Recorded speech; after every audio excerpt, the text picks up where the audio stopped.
Kung tunay tayong tinawag ng Diyos, ito dapat nating isa puso, isa buhay, magiging isang mapagkumbaba.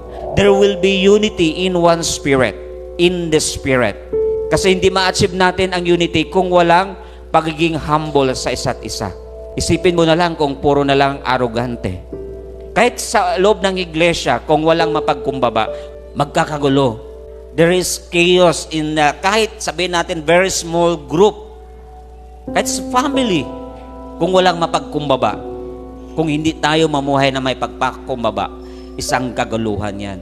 Kaya bago natin ma-achieve yung pagiging united in the Spirit, kailangan maging humble tayo sa isa't isa. We have to practice, we have to habit sa buhay natin. Kausap mo magulang mo, kausap mo yung pastor mo, kausap mo yung leader mo, kausap yung boss mo, kahit marami kang alam, kailangan mong magpakumbaba. Kaya in Philippians 2:3, sabi doon, do nothing out of selfish ambition. Minsan ang tao, pag puro na, crowded na ang puso niya sa mga ambition, mahirap siyang magpapakumbaba.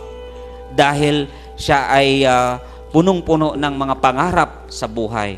Do nothing out of selfish ambition or empty pride, but in humility, consider others more important or better than yourselves. Lagi nating isaisip na ang ating kausap, ang ating kapwa is better than I or better than ourselves. Kung ganyan ang ating thinking lagi, walang away kasi lagi kang nag-iisip na siya ay higit pa sa akin.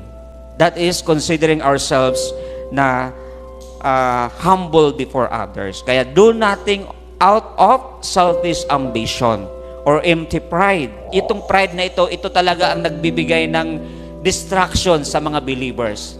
Kung mataas ang pride, hindi siya magpapadisiplin. Ayaw nila ng correction because matalino pa ako kasi I am older than you. Papunta ka pa lang, pabalik na ako. Pero hindi tayo nagkasalubong. Paano kaya yon? So may mga ganon, di ba? Di ba yung mga magulang natin sa probinsya, maniwala kayo sa akin, papunta ka pa lang, pabalik na ako. Kung sa araw ay palubog na, kayo ay possible. So kailangan daw yon kasi ibig sabihin, hindi na natin masisisi kasi wala naman silang Word of God. Pero kung narinig nila or nakapag-aral sila ng salita ng Panginoon ng Philippians 2:3 or chapter 2 verse 3, ma-realize din na hindi dapat ganon ang maging prinsipyo natin sa buhay. Kahit sa ating mga anak, kahit tayo ay mga magulang, huwag din nating isipin na talagang we are superior than them.